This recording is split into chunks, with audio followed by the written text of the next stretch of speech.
So there's this case about Josephine Karimi Simon. She 24 years. She was, I don't know whether she was, hustling for a job, and then suddenly she got a job in, I don't know, one of the Catholic churches there and one of their offices. And then she hadn't even worked for like a week. Then I don't know, she's missing.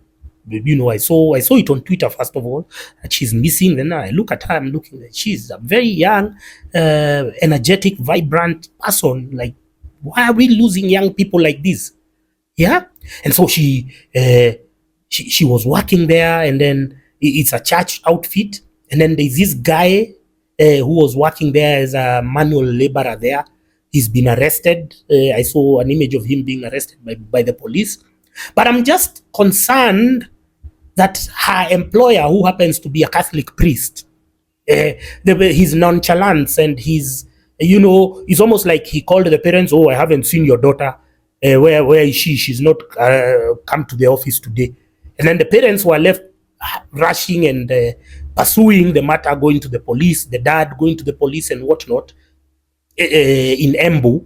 And then this Catholic priest, and then he's called by the journalist, and then he says, I have no comment, I don't want to speak about it.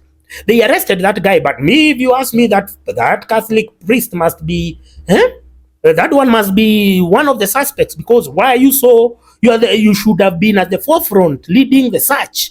This person was found in your property, in the property of the church, of the Catholic church. That crime was committed probably there. The dad is complaining, of course, the dad, because religious people, they have a way of suppressing negative sentiment against them, especially you through a series of emotional blackmail, I don't know what, rationalization. So the dad was saying, why was she perhaps made to work late in a place that doesn't seem to have security? The place doesn't seem to have even electricity or power or lights or a measure of security. So this person who is the Catholic priest, you'll see the name shortly, that guy should be the first person, because I thought he should have been there at the forefront helping police. But the police somehow knew, I don't know how they knew, that guy, they called him, and then the guy was saying, I know her, I know where she is, she's safe. And then they found her in an old latrine in that. What nonsense is that, man? So, me and religious leaders, I don't trust them one bit. These guys who are in bed with a corrupt regime like Kenyakusha, I don't trust them one bit. So if that guy is being arrested, the manual laborer, then arrest also the Catholic priest there. Let's start from there. Watu wawili watasema. We can't be losing young people like this. Nobody seems to be caring. That's the same area. Kianjakoma is around the same area where the police shot two twin brothers. Coming from what was basically a very innocent. There seems to be a security issue in that area. There seems to be something happening in that area. And people must get down to the root cause. Yeah? That's how we can't be losing life like that. Where are the feminists? Where are the female activists? Why aren't you talking about such issues? Suddenly, when it's around church, then people tend to that one we can turn a blind eye on it. No, all of these should be pursued equally. And the first person who should have written a statement is her employer. That, please, how are you refusing to talk to journalists? Saying, oh, this is a very sensitive. No, this is a place where you rise up to the occasion. You should have been at the forefront. You should have been there saying that, giving the press statements, giving daily briefings. Now we are in Nairobi, and we are being forced to retweet and to find out what's happening with this lady. You understand? Until that issue came to Nairobi, it would have probably gone unnoticed. Yeah? If it wasn't for her relatives in Nairobi who were tweeting, and the matter started gaining traction with the media. So that's a red flag, bwana. Bwana mchungaji, that's a red flag. And she had been raped. That's what they're saying. That's what I'm seeing. The bloggers from Embu, they're saying she had been raped and then her body dumped in an old latrine.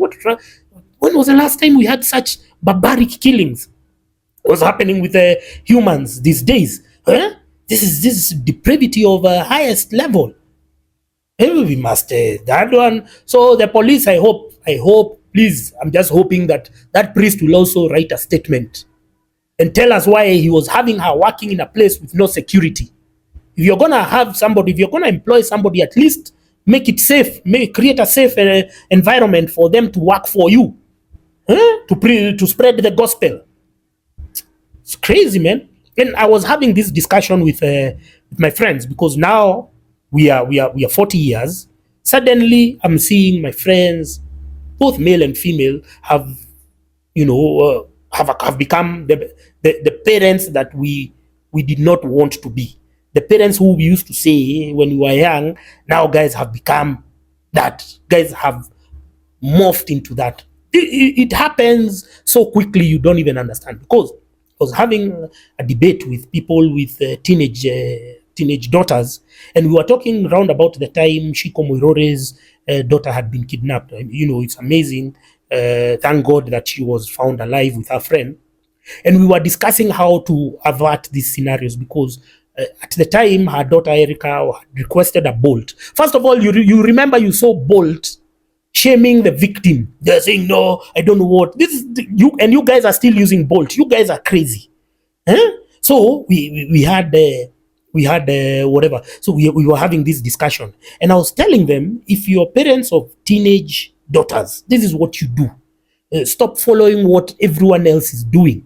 If number one, if you want to get them away from this nightlife and all this nonsense, make sure you are engaging them in serious co-curricular activities. Because if you're taking that kid swimming, and not swimming to go and splash water, if you have an instructor there training them 3 times a week, hey, chapa laps, anakuja nyumbani kama amechoka, hana all these other activities. She may go once in a while, but of course they are tired. I told you, don't listen to your teachers, don't listen to your religious leaders. Do what works for you.